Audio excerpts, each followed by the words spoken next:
and KTH Stockholm. Title is Topological Solitons in Multi-Component Superconductors, from baby-Skyrmions to vortex loops.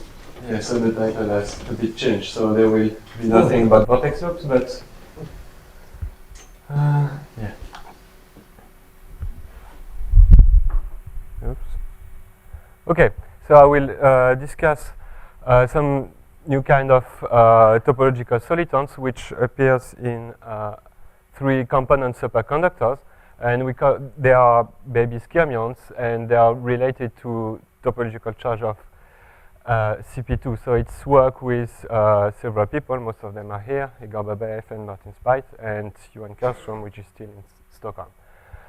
So they have very, very unusual profiles of magnetic field. As you can see, it's their signature of magnetic field in the plane. So they show very nice and very exotic structures. Okay, so it's based on, this talk is based on several papers. The most recent one, and quite long paper, is this one, which we wrote together, and then there are additional informations and movies, which hopefully I will have time to show, can be found here as well.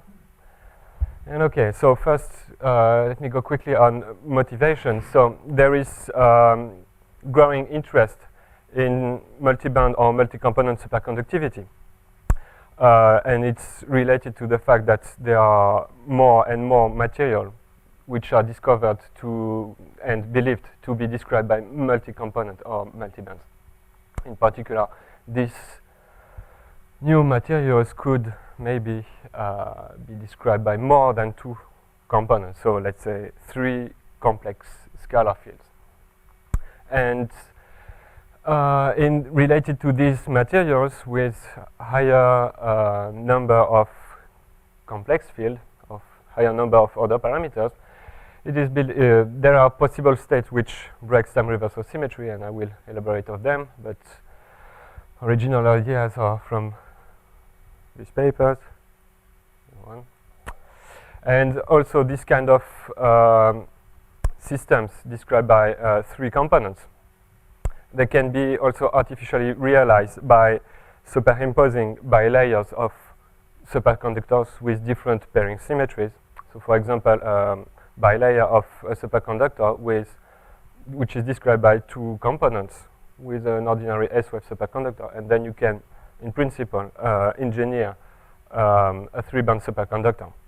And with this particular case of this kind of material and so on, you can have broken time reversal symmetry, which is induced by frustration of the phase of the intercomponent couplings. So let me go through the model. It's Ginzburg-Landau theory, so standard Ginzburg-Landau theory, but instead of having just one complex order parameter, you have more. So you can write for any number of complex field if you want. So here there are three of them. Right, so you have three complex fields, psi A, which are interacting. So they have their kinetic energy, and each of them has its own self-interaction, right? And then they are coupled by the same gauge field. So each superconducting condensate is coupled by the same magnetic field, which is here. And this magnetic field, curl of A, is massive, and so you can associate with the mass of your gauge field, can define a length scale, the London penetration length. So nothing surprising. And then here, with this coupled three-component system, you add, they can interact through potential interactions. And here, these potential interactions, it's this term, so Josephson interaction, and it's this term which will play a very important role in my discussion. But roughly speaking, so here you have three copies which couples the different condensates, and its role is more or less like it will want to have phase of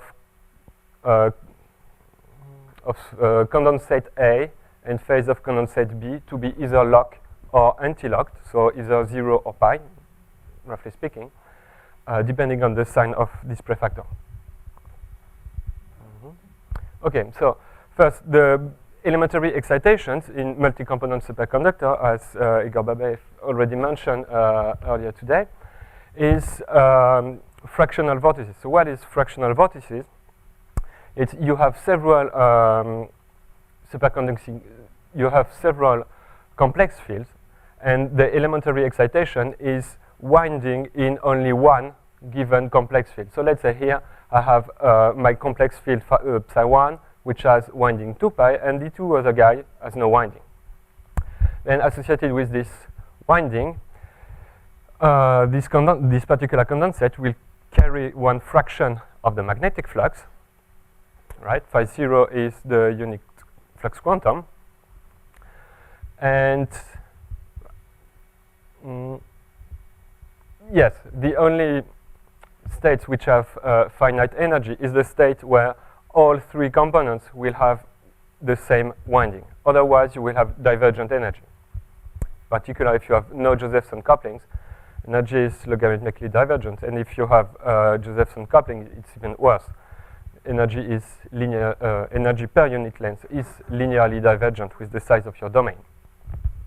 So this means that fractional vortices, you have let's say 3 fractional vortices at different places, then they interact either linearly, you have linear attraction between them, or logarithmically. But this one is once you have very, very strong binding of your fractional vortices. And this is why usually fractional vortices, they cannot be observed because of this strong binding. Now, let's look at this term in particular, which will play major role in the physics which I'll discuss, is that so that term, depending on the sign of the Josephson coupling, as I already mentioned, either want the phase difference between two complex fields to be either pi or 0.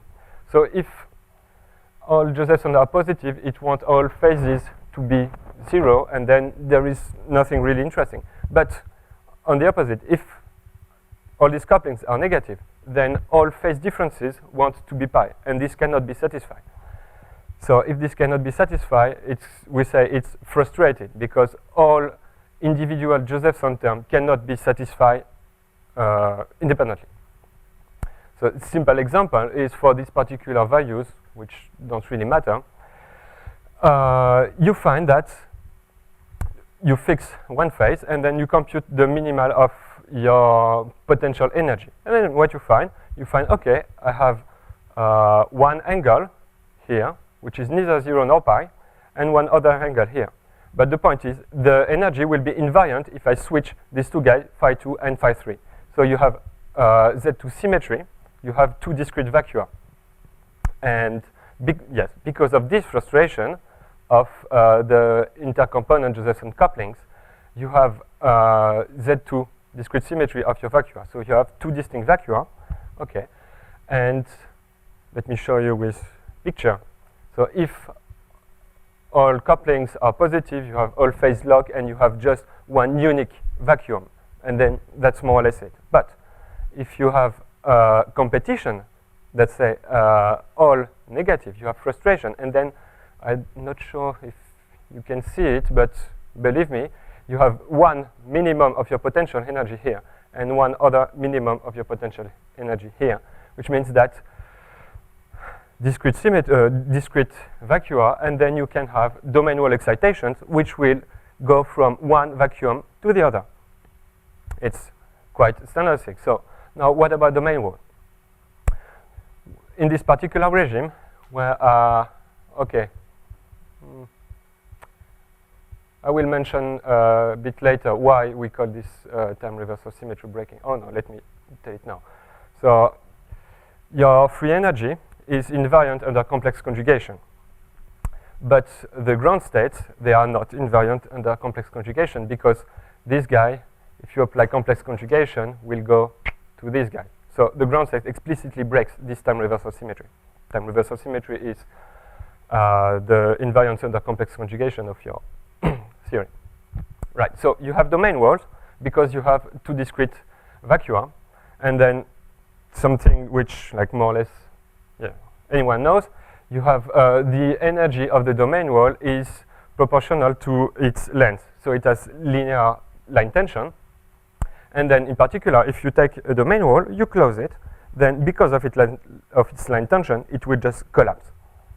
And there is nothing to prevent that collapse. Right, that's one thing. Another thing is, on that domain wall, by definition, it's where the Josephson terms, they are the most unfavorable. So, what will they do? They want to split integer vortices.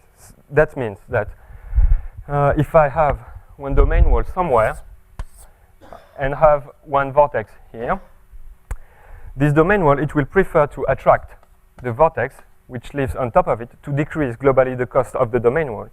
This vortex will go here, right?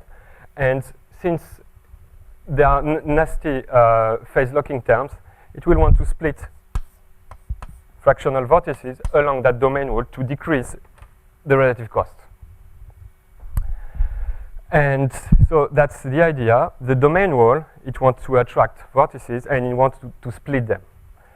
And right, so vortices, they are confined on the domain wall because of the phase gradient. So now, what's the idea? I have closed domain wall which want to collapse. On the other side, I can trap a lot of vortices on top of it, and vortices, they can have like stronger repulsion. Okay. Yeah, so you can have competition between the tendency of your domain wall, which want to shrink and which have vortices on top of it, and vortices themselves, which want to stretch. So you can imagine that you will end with some state where these two tendencies of collapse of the domain wall and repulsion of vortices will compensate, and you will have some kind of stable solution. And there are chiral Skyrmions. Here chiral refers to the fact that you have two different ground states. So now you have these ideas, you put everything in a computer, you compute, and then you have this kind of result. So what does it mean? Here it's the phase differences. The phase differences, this is what will tell you if you are in one vacuum or in the other. Here, blue, I have one vacuum. Here, red, I have the other vacuum. So this field configuration exhibits both vacua, and in particular, while going from the center to outside, then I have this green domain wall which separates the two discrete vacua. Okay, and this is other phase difference. You can see exactly the same, and you see the signature of the magnetic field. You have the magnetic flux, which is spread all along your domain wall. Okay, and now if you look at your complex field, each complex field, here it's configuration with 5 flux quanta. So each complex field has 5 fractional vortex, which sits actually along the domain wall, which I showed before. But the point is, these fractional vortices, they do not superimpose. So the domain wall exactly do what we expect it to do. It splits fractional vortices, and you can see it from here. And the remarkable point is that it splits fractional vortices despite you have Josephson interaction. Remember, Josephson interaction wants to have all fractional vortices sitting on top of each other. And despite of this, it splits because it's on the domain wall. Right, so you have beautiful currents. Yes, you have topological charge, which is associated with maps from R2 to CP2, not C3 as I wrote. Right, yes, and now let me justify the terminology chiral, because here it's the order of fractional vortices sitting on the domain wall matters, which means that you have two possibilities to put 3 fractional vortices on the domain wall, and the point is, depending on the ordering of these fractional vortices, you will have different state. So you have the same ground state outside, but the state inside is different. So these are physically different solution, and this motivates the terminology chirality. Right. Now, if you project your complex field on spin 1 Pauli matrices, you have nice pseudo-spin texture. Here it's for some Q1 Skyrmion. Here for charge 5 Skyrmion.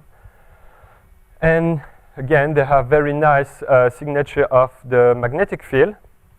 Very complicated. You can have like geometrical, like pentagon, pairs, B-ring, 3-ring, usual vortices inside the domain wall, some I don't know what. So the point is they are very recognizable because they have some crazy, very unusual signature of magnetic field. Right, so they are metastable. It turns out that this solution, they are local minima of the free energy, but since they are, I obtained them by minimization, they are metastable. So now I can just test. I get configuration by minimization. Okay, I speed up. And then I shake it a lot, and then I let it relax, and oh, I'm happy because I shake it with 80% of white noise, and then it relaxes anyway. So it's quite strong. It's protected by substantial energy barrier against decay into usual vortices. So yes, and they are thermodynamically stable. So they can be induced by thermal fluctuation or quenching. Right. And extra thing, so if you decide to add this kind of term to your free energy, biquadratic density terms, they enhance vortex splitting, so they will help the soliton to be more stable. And then they can be absolute minima. So if they are absolute minima of your free energy within for a given number of flux quanta, then they will, in principle, trivially be induced by applied field. And let me just show you a quick movie which suggests how they can form. Yes. Okay. Mm-hmm. So this is like numerical simulations. Okay. Oops. Yeah. So I start with a lot of initial seeds of vortices sitting in very small region, and then I relax the energy and see what happens. And because there is like strong repulsion between vortices, and when repelling, they have to restore the vacuum when they are sufficiently far away. And since they are discrete vacua, they can, in principle, choose one or the other vacuum independently. This is this kind of seeds which you see here. You see here it starts restoring a blue vacuum, but here it starts restoring red vacuum. So it will seed some kind of domain walls, and then, oops, and then if you let relax a bit more, you see that it started to create domain walls. So since they are connected by the boundary, they are just sucked out. But at some point, they create some small loop, which is supported by various fractional vortices. Yes. Yes. Okay. And let me just go to my conclusion. Okay. Yes, there could be like signatures. Okay, they can be vortex pairs. Yeah, so in fact, there are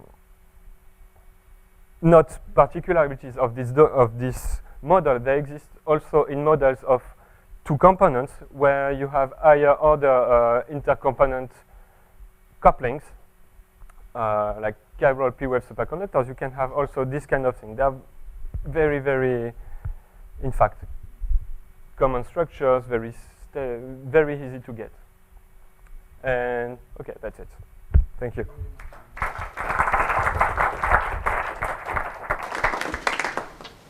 Questions?